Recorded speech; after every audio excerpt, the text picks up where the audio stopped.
तो क्या लालू प्रसाद के बयान से विपक्ष ने सेल्फ गोल कर लिया है? बीजेपी ने जिस आक्रामकता के साथ इस मुद्दे को उठाया है, उससे लगता है कि लोकसभा चुनाव में यह बड़ा मुद्दा रहेगा। इससे पहले के लोकसभा चुनाव में भी विपक्ष ने ऐसे ही सेल्फ गोल किए थे। आइए देख लेते हैं।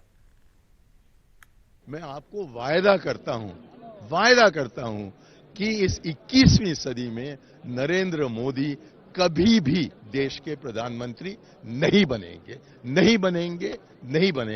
लेकिन यहां आकर चाय का वितरण करना चाहते हैं तो हम उनके लिए कुछ जगह बना रखते हैं। देखिए, मजे की बात देखिए, पहले नारा चलता था अच्छे दिन, लोग कहते थे अच्छे दिन, जनता कहती थी आएंगे।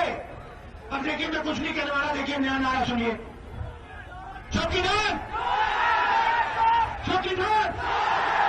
तो ये क्या हुआ 5 साल में कि चौकीदार चोर बन गया? ये नरेंद्र मोदी आजकल परिवारवाद पर हमला कर रहे हैं। अरे भाई, तुम बताओ ना कि तुमको क्यों परिवार में कोई संतान नहीं तुमको हुआ, बताओ। तुम्हारे पास परिवार नहीं है। इस बीच दिल्ली बीजेपी ने भी मोदी का परिवार अभियान शुरू कर दिया है। दिल्ली बीजेपी ने घर घर जाकर ये बताने का फैसला किया है कि हर व्यक्ति मोदी को अपना परिवार मानता है। इसके लिए गाड़ियों पर स्टिकर लगाए जाएंगे और मैं मोदी का परिवार हूं वाले टी शर्ट भी पहने जाएंगे। जब वो हमारे प्रधानमंत्री जी के बारे में बोलते हैं तो मैं समझता हूँ पूरे देश को इस बात का दुख होता है, क्योंकि पूरा देश ही प्रधानमंत्री जी को अपना परिवार समझता है। तो आज हमने सारे इंडिया अलायंस को बताया है कि हम सब हमारे प्रधानमंत्री जी का परिवार हैं।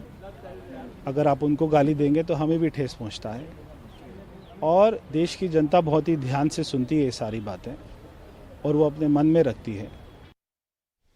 और इसी पर चर्चा करने के लिए हमारे वरिष्ठ सहयोगी मनोरंजन भारती हमारे साथ जुड़ रहे हैं। मनोरंजन, ये बात तो जरूर है कि पिछले कई वर्षों से बीजेपी चाहे वंशवाद हो, परिवारवाद हो, भ्रष्टाचार हो या फिर तुष्टीकरण हो, ये मुद्दे उठाती आई है।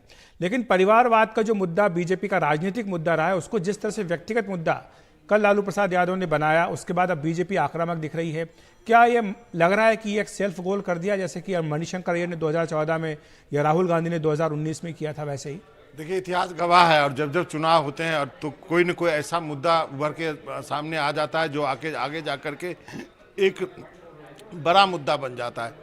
किसी को अंदाजा नहीं था कि इस तरह की कोई बातें होंगी, लेकिन लालू यादव के एक बयान ने बीजेपी को एक बड़ा मुद्दा ठीक उसी तरह दिया जैसा कि आपने देखा कि चौकीदार वाला मुद्दा हुआ था या फिर चाय वाला मुद्दा हुआ था।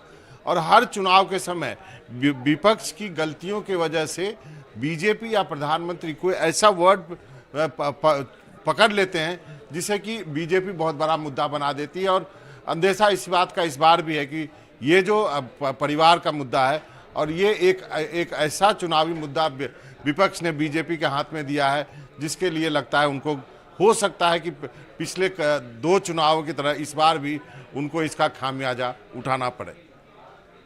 लेकिन मनोरंजन, हम देख रहे थे कि पिछले कुछ महीनों से पीएम मोदी लगातार, वो चाहे अपने मन की बात हो या अन्य जो रैलियां हैं, उसमें देशवासियों को मेरे प्रिय परिवारजनों कहकर संबोधित करते आ रहे थे। तो यानी वो पहले से ये कह रहे थे कि उनका जो परिवार है वो पूरा 140 करोड़ जो भारतीय, वो उनका परिवार है। तो ऐसे में उनके परिवार को लेकर के टिप्पणी करना, और वो भी इस तरह की सभा में, बड़ी सभा थी कल की, हमने तस्वीरें देखी, काफ़ी बड़ी संख्या में वहाँ पर भीड़ थी। और ये जो INDIA गठबंधन, इसकी पहली बड़ी रैली पटना में आयोजित की गई थी। लेकिन जिस तरह से ये बात हाईलाइट हो रही है, क्या लग रहा है कि पूरा जो फोकस है वो इसके ऊपर डाइवर्ट हो गया है? देखिए, ये सूट करता है बीजेपी को कि इतनी बड़ी रैली होने के बाद जो आज हम इस बात की ज़्यादा चर्चा कर रहे हैं कि लालू यादव ने क्या कह दिया और उसके क्या मायने हो सकते हैं। निश्चित रूप से अब इलेक्शन का समय है, सभी को बोलने में सावधानी बरतनी चाहिए, खासकर विपक्ष के नेताओं को। यदि वो ऐसा नहीं करते हैं तो बीजेपी को एक के बाद एक मुद्दे थमाते जाएंगे। और प्रधानमंत्री शुरू से ही, जैसा आपने कहा, इंडिकेट कर रहे हैं।